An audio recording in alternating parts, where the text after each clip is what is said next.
Welcome. Bonjour à tous, goeiedag et bienvenue, welcome. Nous sommes ici à Dixmude pour nous rendre à la salle de concert 4AD, un lieu culturel unique dans le Westhoek avec une magnifique programmation. We zijn hier in Dixmude en we gaan naar de muziekclub 4AD, een unieke culturele plek in de Westhoek. Muziek is universeel, zonder grenzen en dus een prima thema voor deze uitzending. La musique, c'est quelque chose d'universel, sans frontières, et donc un thème parfait pour l'émission de ce mois-ci. Suivez-moi, kom met me mee!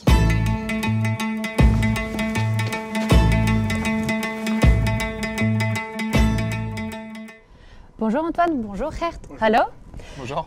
Alors Gert, on va commencer avec toi. Wat is het eerste onderwerp dat je wil ons vertellen?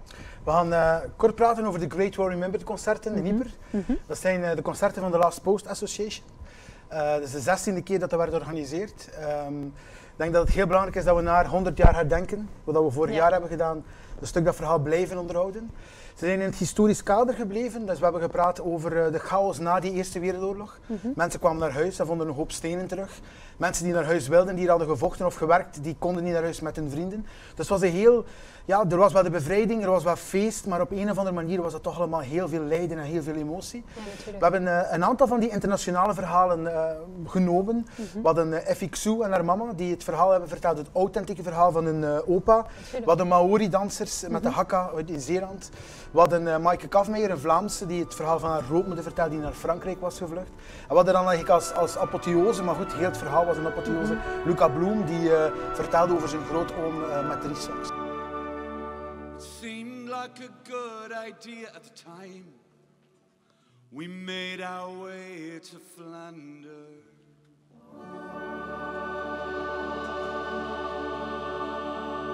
Een heel mooi verhaal dat ieder jaar opnieuw komt, volgend jaar opnieuw op 11 november in de kathedraal van Ieper. Ja, een mooi evenement vol met emoties.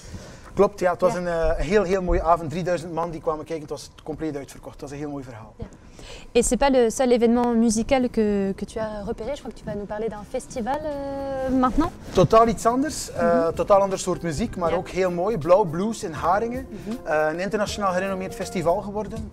Ook ieder jaar uitverkocht. Artiesten uit Amerika, uit Canada, uit België. Wat dat ze doen is fantastisch, omdat in het blues is geen gemakkelijk genre, het zit een stukje in een niche, maar ze slagen er jaar na jaar in om de mensen daar te krijgen. Check zeker hun Facebookpagina, mooie filmpjes waar je de muziek ook live kan zien. En volgend jaar ga je even spieken, op 14 november is de 21ste editie. Leuk, spannend. Ja. Antoine, jij gaat ook over muziek praten, maar dit keer op een grensoverschrijdend événement. Toi aussi, tu vas nous parler de musique, un événement un peu transfrontalier. On m'a dit que c'était une émission spéciale musique, du coup ouais, je me suis effectivement focus sur des événements plutôt musicaux, même si vous verrez qu'il n'y a pas que ça. Le premier événement, ça s'est passé le 16 novembre, et c'est super intéressant, puisque ça colle complètement avec l'esprit de notre émission de Welcome. C'est un festival de chorale d'enfants qui est organisé à Coxide. C'est un festival qui a été organisé dans le cadre des 50 ans de la confrérie de l'or de Driekoningen, donc qui justement est une organisation qui travaille au rapprochement transfrontalier par la culture, par l'économie, au niveau du Westhoek, donc en France et en Belgique. Et c'était un moment assez génial, donc dans l'église Notre-Dame des Dunes à Coxide, avec 7 chorales.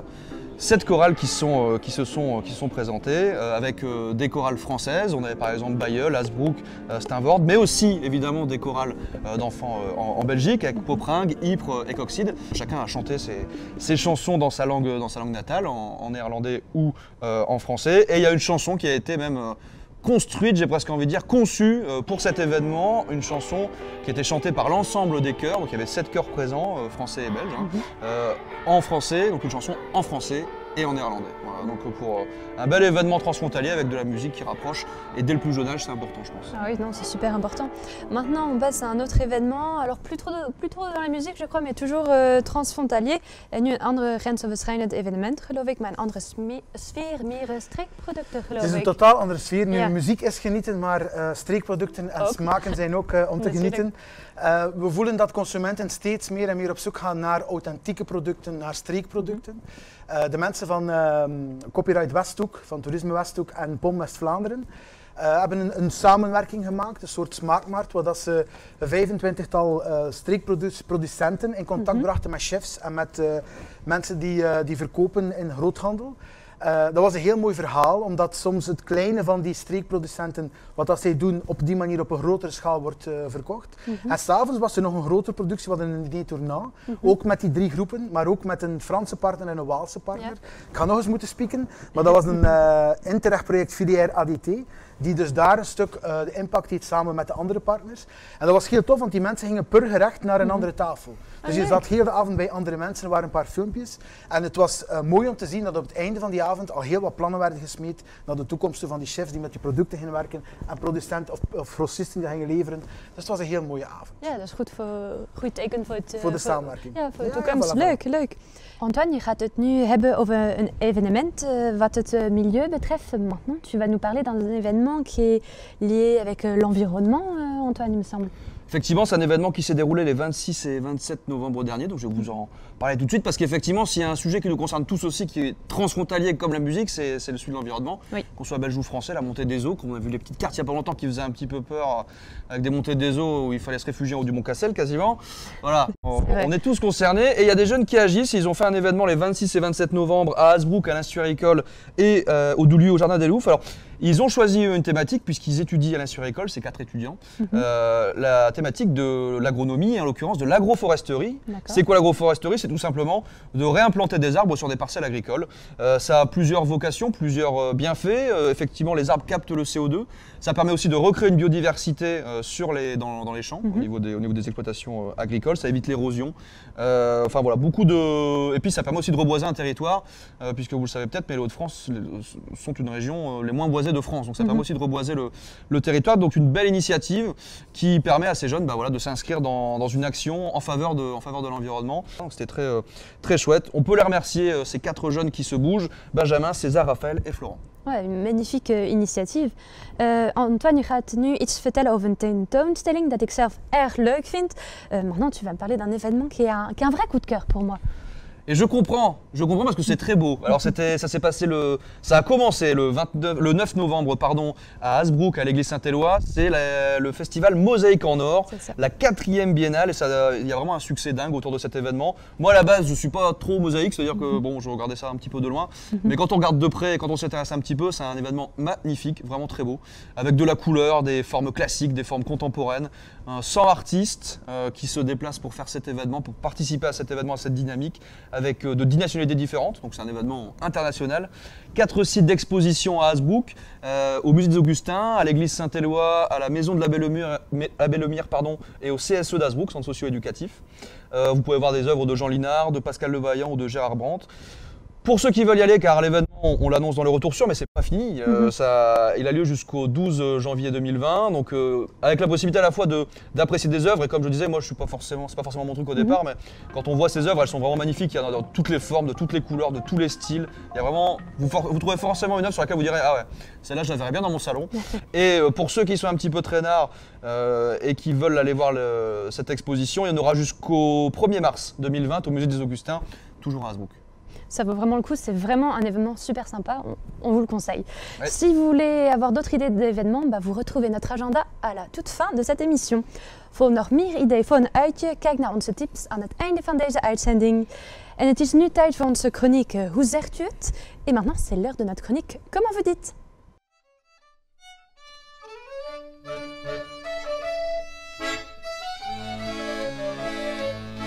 Pour la chronique Comment vous dites, nous sommes ici à Oudekerk, devant un lieu mythique, le café au Saint-Éloi, tenu par Gisèle, qui va nous expliquer aujourd'hui comment on dit picon en flamand. Suivez-moi.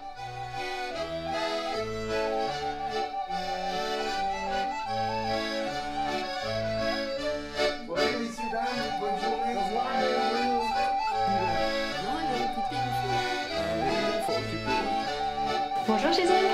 Bonjour. Tu vas bien? Ça va. Vous aussi? Très bien, merci. Alors explique-nous un peu, on est où ici? C'est quoi ce café? On est à Oudekerk. À Oudekerk? Oui. Et le café, il est de 1668. 1668? Les murs, hein? Oui, d'accord. Et 3 générations. 3 générations? Oui. Et moi, j'ai repris en 58. En 58, d'accord. Alors, 62 ans de service. Ça fait beaucoup? Ça fait beaucoup, hein? Ça fait un peu de trop. Mais je suis toute seule, alors c'est une compagnie. Et puis j'ai toujours aimé faire ça. J'ai toujours aimé le commerce du village. Et puis Oudekerk, c'est un beau village, sympa. Et on s'entend bien, quoi. Ce café, il est assez connu. Il y a quand même pas mal de personnes qui viennent, des personnes de Belgique. Oui, beaucoup. Beaucoup? Beaucoup. Ben, je sais parler flamand. D'accord. Ça fait partie de tout hein, aussi. Et le picon, bon, il est bien servi dans des vieux verres, là. Dans des beaux verres, oui. En fait, c'est pour ça que tout le monde vient, c'est pour le picon. Oui. C'est pour le picon de Gisèle. Oui. Mon beau-fils, il dit, il ne faut pas connaître le flamand, il dit. Quand tu vois un belge, tu dis picon, picon, ils ont tout compris. Et du coup, le fameux picon, c'est quoi la recette spéciale de Gisèle pour le picon, alors? C'est quoi? Je mets un petit peu de citron.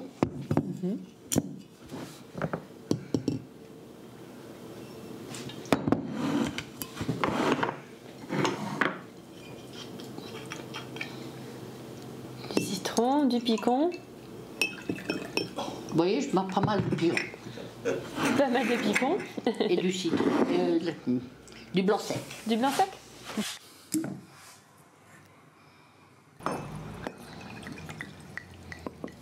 Et je crois que c'est au carnaval aussi, il y a beaucoup de monde qui vient. Oui, mais le carnaval est renommé ici, toutes les affiches, c'est le carnaval. D'accord, oui, il y a plein d'affiches. C'est sympa, quoi. Bah oui. Mais je tiens, essayer toujours de tenir de l'ordre, hein. Faut pas la délinquance. Hein. Non, non. Ça ne doit pas être facile de l'ordre au carnaval. Le carnaval, c'est un peu... Bon, on n'a pas d'histoire. Non. Et est-ce que tu saurais me dire, parce que là tu l'as dit en français, mais la recette du picon en flamand, tu saurais m'expliquer en flamand ce qu'on met dedans? Een beetje citroen. Beetje citroen. Waalpicon. Picon, veel picon. Ja. Drijfse en wetnee. Ok, dat is de recept van picon. Oui, c'est la recette du picon. C'est la recette du picon de Gisèle. Ben écoute Gisèle, merci beaucoup de m'avoir accueillie ici, de me faire découvrir le fameux un petit café de campagne. Un petit café de campagne, très sympa. Ben, écoute, merci beaucoup et puis à bientôt. Oui, à la merci. Prochaine. À la prochaine, au revoir. Quand vous voulez.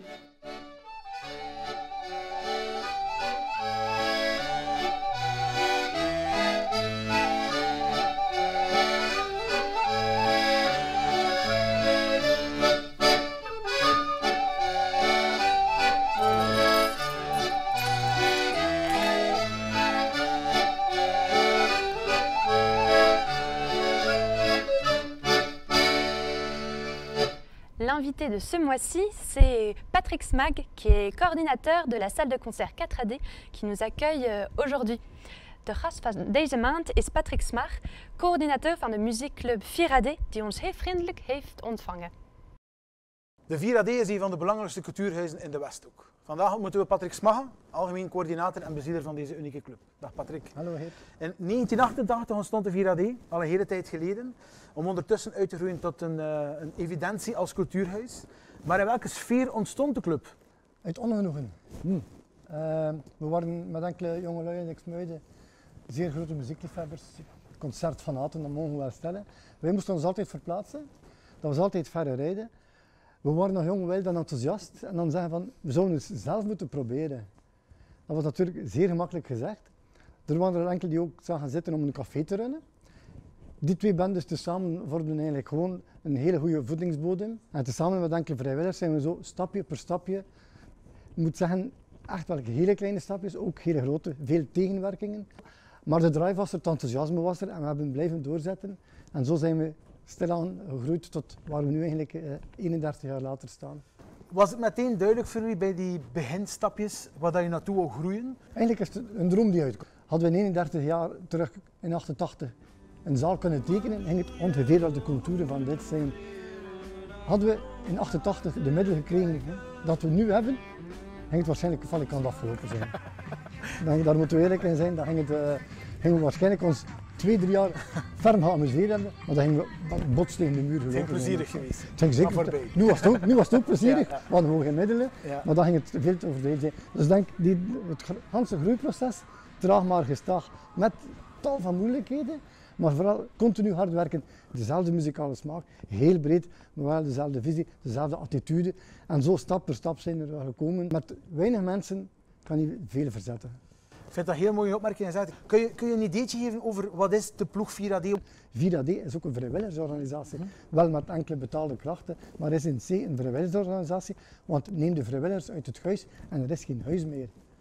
En iedereen tijdens de week zit te zoeken in de bureau, maar in het weekend neemt hij of zij dan de productie op zich, verzorgt de kassa, helpt dan de bar en aanverwanten. Dus alle taken zijn binnenshuis. En dat vinden we wel, het is uniek, maar dat vinden we wel heel plezant. En het zegt ook iets over het profiel en de gedrevenheid van de 4AD beroepskracht. Die is tijdens de week beroepskracht, maar eigenlijk in het weekend vervult hij ook vrijwilligerstaken naast zijn job. Zo denk ik al mijn volgende vraag, want ik kijk met grote ogen naar jullie vrijwilligerswerking. Omdat ik als ik hier kom, zie ik inderdaad dat de bar, dat ontvangst, dat bestaat uit een goed team van. Maar als je specifiek kijkt naar de vrijwilligers, waarom komen de mensen zo graag naar de 4AD om te helpen? De muziek, de concerten, de visie, onze maatschappelijke attitude en zo. Daarin gaan de vrijwilligers zeer ver mee. We hebben vrijwilligers die niet meteen zo concert-minded zijn, die dan meer een cafetaken op zich nemen. Omgekeerd, vrijwilligers die echt naar de concerten komen. We konden een concert dan kom ik de bar doen, dan zal ik koken. Ja, dat is plezant. Ik heb nog een mooie vraag, omdat ik eigenlijk, als ik denk aan de 4AD, dan denk ik in eerste plaats muziek, maar denk ik ook aan duurzaamheid en ecologie. Van wat komt die dynamiek binnen jullie verhaal rond ecologie? Dat is gewoon door de mensen die hier werken. Je probeert de maatschappij warmer te maken, mooier te maken, aangenamer te maken. We hebben, zoals gezegd, we waren de eerste club met herbruikbare bekers. Bijvoorbeeld naar de artiesten toe hebben wij nu geen plastic flessen meer, maar hebben wij nu van die doppers. Wij zijn voorlopig enigste club in België, helaas, die volledig klimaatneutraal is. Wij zijn CO2-neutraal. We hebben door een erkend bureau laten uitrekenen hoeveel CO2 wij uitstoten. En om dat te compenseren hebben we een crowdfunding-actie gedaan. En we hebben €25.000 kunnen inzamelen. En daardoor hebben wij in Oostende in het Groen Lint 6,6 ton kunnen aanplanten. We zijn op een zaterdag, we hadden meer dan 80 mensen mee. We zijn met een dubbeldekker naar Hinde gereden. Een fantastische dag. We zien de club ook vaak terugkomen in allerhande netwerken en organisaties. Interreg, naar samenwerking over de grens. Ook op dat vlak waren jullie een stuk pioniers. Hoe kwamen die tot stand en met wie hou je de warmste herinneringen of werk je nog effectief samen? Ja, we werken zeker nog samen. We hebben momenteel 2 Europese projecten en 1 Interreg-project lopen met Wallonië, met Noord-Frankrijk, onze vrienden van de Katholieke Cluse in Duinkerke, de Grand Mix in Tourcoing, terwijl de westen van Kortrijk, de Forte Vis van Ippe, dat zijn momenteel onze muzikale partners binnen de diverse Europese projecten. En ja, we hebben altijd gepretendeerd van de grens is er in de geesten van de mensen, zeker ook in de taal. Maar zoals ik dat straks zei, voor 88 gingen wij ook al naar Ieper-Kortrijk, maar ook naar IJssel. We gingen naar Eindhoven. Dus dan staken wij ook letterlijk landsgrenzen over. Zo wat. Muziek blijft gelijk een stuk de kern van jullie verhaal. Hoe kom je aan een programmatie? Vroeger was het zoeken, telefoneren, faxen en aanverwanten. Nu is het bijna meer elimineren in plaats van programmeren. Dat is ongelooflijk plezant. Dat impliceert dat de mensen graag naar ons komen. Omgekeerd moet je misschien 40 keer nee zeggen. En dat is natuurlijk minder, want achter elk nummer, elk album of elke link dat ze doorsturen, zit er passie en gedrevenheid en enthousiasme, een droom van die muzikanten. Ik heb nog één afsluitende vraag. Een beetje promotie maken voor de 4AD naar de komende weken toe. Zijn er een aantal zaken dat je wat in de spotlight wil plaatsen? Sorry. Maar de 8 december is natuurlijk een zondagavond dat de Noorse formatie Arebrot, stevige postpunk, en die komen mee op tournee met Boris. Dat is een Japanse doom metal band. Zo. Heel duister, heel donker, heel luid ook zo. Op 18 januari hebben we een heel speciale avond. Een dubbelavond met Tricyclen, dat is Tuur Fleurizone, accordeonist, die met een sax en een contrabas 20-jarig bestaan van Tricyclen zal komen spelen hier. Tussen folk en jazz ook zo. En die avond is het ook Le Ravage de Alibaba, 4 jazzmuzikanten. En zij gaan eigenlijk een score maken op basis van gesprekken, ontmoetingen en bezoeken aan vluchtelingenkampen in Brussel, Zeebrugge, Calais en ook in Duinkerke ook zo. Ze hebben ook een boek gemaakt met foto's van kinderen, als fotografen in de jungle. En wat Le Ravage de Alibaba hier op 18 januari zal doen, is een absolute aanrader om te zien wat muzikaal maatschappelijk kan vertalen. Zo. En om dan verder te gaan, op 13 maart bijvoorbeeld, hebben we hier Nick Olivier, dat is een van de mannen van de Desert Stoner rock uit de States, die met Kaius heeft getoerd, die met Queens of the Stone Age. Die, ja, een ongelooflijke naam en een icoon. Ja. En heel blij dat we ook zulke mensen nog tot hier in Lexmuiden kunnen krijgen. Ook zo. Maar eigenlijk is het gewoon van www.virad.be of onze Facebook voor alle details. Patrick, ik ga je bedanken voor de vragen zo enthousiast te beantwoorden. Geen probleem. En we zien elkaar nog eens voor het podium in de Virad. Bienvenue. Dank u wel. Bedankt Gert, bedankt Patrick. Merci à tous les deux. Pour notre prochaine chronique, on va à la rencontre de Pierre Verras, un farfelutier qui collabore avec des artisans flamands. Voor ons volgende reportage maken we kennis met Pierre Verras. Hij is een farfelutier. Het is een originele instrumentbouwer die samenwerkt met plaatselijke ambachtsmannen. Mais qu'est-ce que c'est un farfelutier? Je vous laisse découvrir la réponse en images.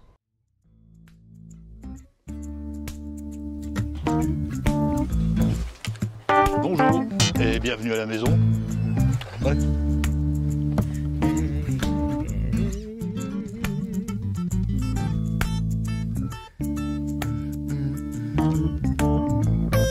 Et c'est un chat parce que c'est un chat qui joue vu que c'est un chalutier, quoi. À la base, oui, je suis musicien. Quand j'étais tout petit, je faisais du piano. J'ai appris à marcher en me tenant sur un clavier de piano, celui qui était à la maison chez mes parents.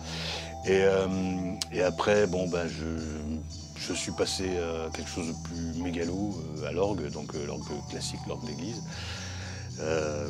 Et ça a duré un certain temps. Et comme j'étudiais et je vivais en Angleterre, et donc je faisais des allers-retours en France, trimballer un orgue, ça se fait pas, quoi. Bon. Et donc, je me suis mis accidentellement à la guitare, comme ça. Et suite à ça, il y a eu un premier groupe qui a bien tourné, et puis ensuite, j'ai fonctionné avec un second. Et alors, on a appelé ça du baroque, parce qu'on faisait du rock, mais par exemple, sur scène, on avait un clavecin.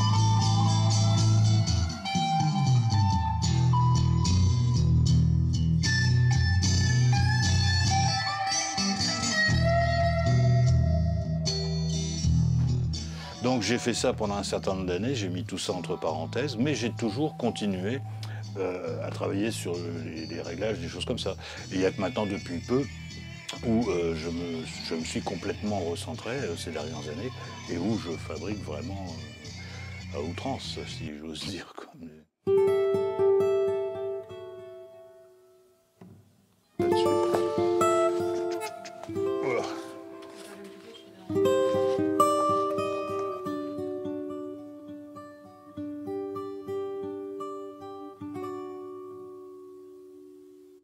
Donc voilà, alors le son des savoir-faire, c'est simple, on prend un artisan au hasard, on peut même prendre des métiers, par exemple ça vient de chez un meunier, c'est un morceau de moulin à vent qui a été transformé en instrument à 2 cordes.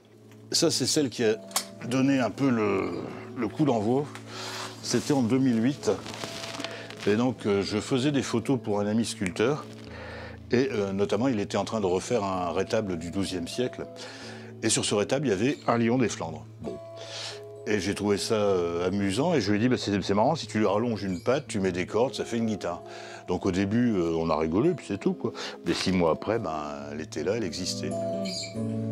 Alors voilà, donc ça a été en fait, disons la première, mais il n'y avait pas d'intention de continuer du tout dans ce style-là. Hein. Mais un beau jour, je me suis dit, mais tiens, je connais un vannier. Alors j'ai été voir le vannier et puis je lui ai dit, on va faire une guitare. Donc, alors il y a une base, bien sûr, de lutherie. Il y a un manche parce que ça, malheureusement ou heureusement, on est obligé d'en avoir un. Et puis après, derrière, toute la caisse, en fait, c'est une armature en osier. Alors là, c'est un maréchal Ferrand, en l'occurrence mon fils, que j'ai dévoyé. Et donc ça, ce sont des fers qui équipent les Shire. Ce sont les chevaux de la reine en Angleterre. Hein. Donc c'est à peu près la plus grosse taille de fer. Alors le cheval, le garrot, il est à peu près là, quoi. Donc faut un escabeau pour monter dessus. Et donc ça, ça pèse quand même 7,5 kg. Et leur particularité, c'est que chaque partie des fers, ça a été coupé puis rassemblé, et on les a accordés à la forge. Parce que, exactement comme une cloche, par exemple, hein, le métal peut s'accorder.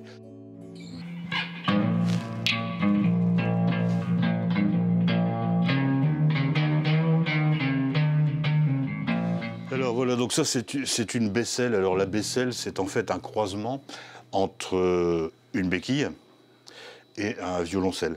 Puis ça peut se jouer à l'archet ou ça se joue comme une guitare basse. Alors l'avantage, c'est que comme c'est électrifié, on branche un casque là-dessus avec un petit préampli et puis on peut se faire des mini-concerts comme ça en salle d'attente. En plus, ça fait marrer les gens, donc c'est tout à fait le but, quoi. Alors donc ça peut se jouer comme une guitare basse si on veut.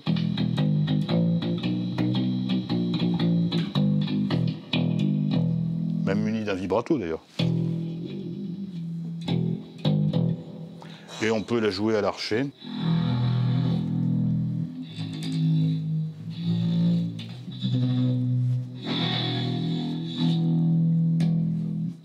Et c'est le seul instrument qui soit remboursé en partie par la sécurité sociale, ce qui n'est pas négligeable.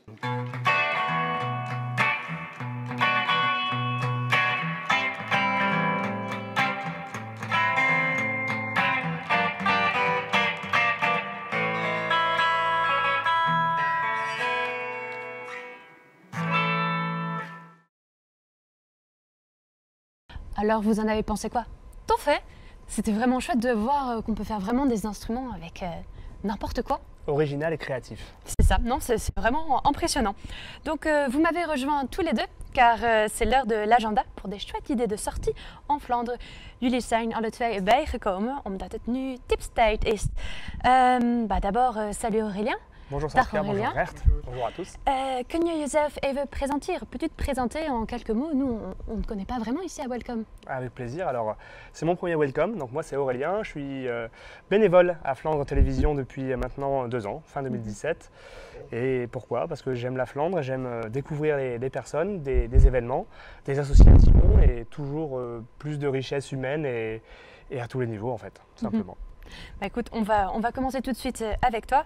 Als je een muziekliefhebber bent, maar ook van bier houdt, Aurélien heeft een leuke tip voor u gevonden. Si vous êtes amateur de musique et que vous aimez la bière, Aurélien vous a trouvé un truc vraiment sympa. Exactement, alors ça sera le 7 décembre. Le 7 décembre 2019, on aura le 5e anniversaire, la 5e édition du concert dégustation au cœur du Malte. Au cœur du Malte, c'est bien son nom, qui va célébrer donc son 5e anniversaire, je l'ai dit, organisé par l'Abbé ou la Bête, je ne sais plus trop, et les Kieke Pitchonares, j'ai réussi à le dire, c'est un nom bien typique de chez nous. Ça a lieu donc au foyer rural de Le Dringhem, et on peut y trouver des concerts de musiciens locaux comme Les Poteaux, Dio, La Goulue et Random Worship. Donc ce jour-là, et des dégustations de bière trappiste. Est-ce que tu sais ce que c'est une bière trappiste? Explique-moi. Alors en fait, une bière trappiste, c'est une bière brassée sous contrôle ou par des moines, tout simplement. Voilà. Okay. Alors lors de cet événement, il y aura des jeux, des bières, on l'a dit, des frites et un après-midi jeu de société animé par l'assaut dès 14h30. Super sympa. En nu met jij, Gert, nog steeds kerst, geloof ik. We blijven in de sfeer. Ja. We gaan proberen ook wat muziek erin te brengen. Dus we gaan naar Kerst in de Lovi op 13 december. Alles op het Kasteeldomein, een prachtige locatie om die kerstsfeer op te wekken met veel licht en veel muziek. We hebben Astrid en Sophie, accordeon en trompet. Het koor van Westouter dat komt zingen. Er is een pop-up kerstshop met dingen gemaakt door de mensen van de Lovi zelf. Er is een voorstelling van de Kunstacademie van Poperingen. En vooral, ja goed, de bewoners zelf brengen een heel mooi verhaal, een kerstverhaal. Je kan er zaken proeven wat ze zelf gemaakt hebben. Dus ik denk echt iets om te doen rond die kerstperiode. 13 december in de Lovi. In de Lovi, ja. Leuk, weer kerstproducten. Ja, echt voilà, een leuke sfeer. En nu, het is een beetje meer over kunst. Het is in Veurne? Ja, in Veurne, toeren en loeren. 13e editie, vol kunst. Ze hebben 16 kunstenaars dat ze op verschillende locaties zaken laten tonen. Vlaamse meesters zijn het centrale thema dit jaar, dus dan gaan ze rondwerken met die kunstenaars die er zijn. Ja. En in het Spaans paviljoen, we gaan beelden tonen ook tijdens wat ik vertel, is er ook een heel speciaal kunstwerk. Ik ga er niet veel meer over vertellen, want dan verraad ik een stuk het bijzondere. Maar laat je zeker verrast in dat Spaans paviljoen en door alle andere kunstwerken. 13 tot 15 december in Veurne. Ja, als je houdt van kunst. Voilà, zeker een plaats om te doen. Een leuke plek. Et maintenant, Aurélien, on revient vers toi. Je crois que tu vas encore nous parler de bière. Tu aimes la bière? Mais moi, pas spécialement, mais je sais que c'est une coutume de la région. Et effectivement, le 17 décembre, vous allez pouvoir visiter la brasserie de Saint-Sylvestre. Je ne parle pas de la Saint-Sylvestre, parce que c'est aussi d'actualité, mais de Saint-Sylvestre-Capelle. Il y a une grande brasserie célèbre.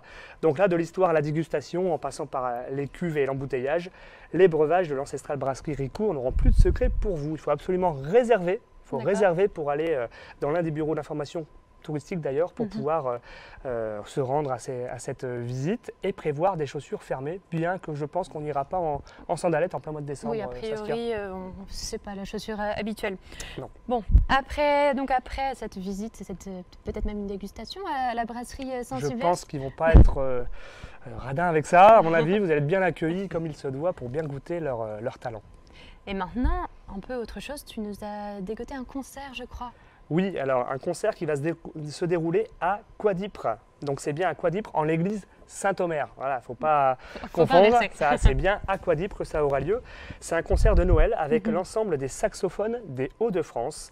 Donc ça s'appelle l'ESHF, c'est le nom plus court, qui propose aussi de transmettre leur savoir-faire en proposant des masterclass et d'inviter, c'est un mot un peu à la mode, des masterclass, et d'inviter des concertistes internationaux à jouer en soliste au sein de leur ensemble. Ah, super sympa la musique. Tout simplement, c'est très musical, c'est ambiance pour les fêtes de Noël également. Ça permet de découvrir aussi un art musical et un instrument bien précis. Oui, ça change un peu de ce qu'on voit d'habitude, c'est plutôt sympa. Ça change un petit peu, de toute façon tout ce qui est musical c'est toujours bon à entendre. Et c'est dans notre thème, donc c'est parfait. Exactement. Maintenant on va continuer avec toi Gert. Nu Gert, het is winter en het is weer een beetje kerst geloof ik. Nog steeds in dat sfeer. We blijven in die sfeer, december, we blijven in die sfeer. We horen de jingle bells hier aan onze oren. We gaan naar Zonnebeke. We hebben wat gezocht achter evenementen die dat 2.0 verhaal van kerstmarkt wat houden, die dat verder gaan dan de gewone kerstmarkten.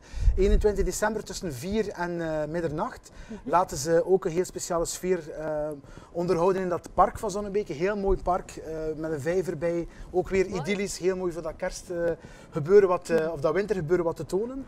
Er zijn heel wat optredens, er is kinderanimatie en ook veel dingen om te proeven en de toegang is ook gratis. Dus Zonnebeke op 21 december. Leuk, en je hebt nog één tip. Ja, wel, we zoeken altijd naar mooie grensoverschrijdende evenementen. En ik zag iets in de pannen wat mij opviel. Op 24 december speelt de Harmonie van Hondschoten. Ik moet even spieken. L'Orchestre d'Harmonie Municipale d'Hondschoten. Gesticht in 1812, dus al een heel oude harmonie, dus met heel wat traditie. Ze gaan een heel klassiek orkest spelen, maar in combinatie met kerstmuziek. Dus ik denk die verbondenheid tussen onze regio's wordt daar dan in de pannen letterlijk met muziek gevierd op de 24 december. Ah, leuk. En nu een laatste tip, et maintenant nos derniers conseils. Décembre, c'est l'heure des marchés de Noël. On vous en a sélectionné quelques-uns en France et en Belgique. Si jamais vous cherchez un endroit où vous baladez. We hebben een paar leuke tips voor kerstmaken in Frankrijk en in België uitgezocht. Dus leuke kerstmaak in Frankrijk in Esther, Ondegem, Stenwerk, Auxerre. Et en Belgique et en Belgique, les marchés de Noël, si vous voulez découvrir ce qui se passe de l'autre côté de la frontière, on retrouve un marché de Noël à Ypres, à Veurne, à De Panne, à Nieuwpoort et à Dixmude. Vraiment plutôt sympa si vous voulez vous balader, c'est l'occasion. Écoutez, merci beaucoup à tous les deux, ça donne de belles idées de sortie. Bedankt, dat waren een paar leuke ideeën voor een dagje uit. Het is nu het einde van het programma. We hopen dat u het leuk gevonden hebt. C'est la fin de l'émission. J'espère que vous avez trouvé ça plutôt chouette. Je vais demander à tout le monde de me rejoindre et puis on va vous faire un petit au revoir et on vous dit au mois prochain. Merci tout le monde, on remercie tous ceux qui ont participé à l'émission et en particulier l'équipe du 4AD qui nous a accueillis. Bedankt aan iedereen die aan deze aflevering heeft meegewerkt. Speciaal dank aan het team van de muziekclub 4AD. Merci aussi à Interreg qui nous soutient. Bedankt voor het kijken. We komen op 22 december terug met een nieuwe uitzending. On espère vraiment que ça vous a plu. N'hésitez pas à partager, commenter, liker sur les réseaux sociaux. Rendez-vous le 22 décembre pour la prochaine émission. Tot ziens!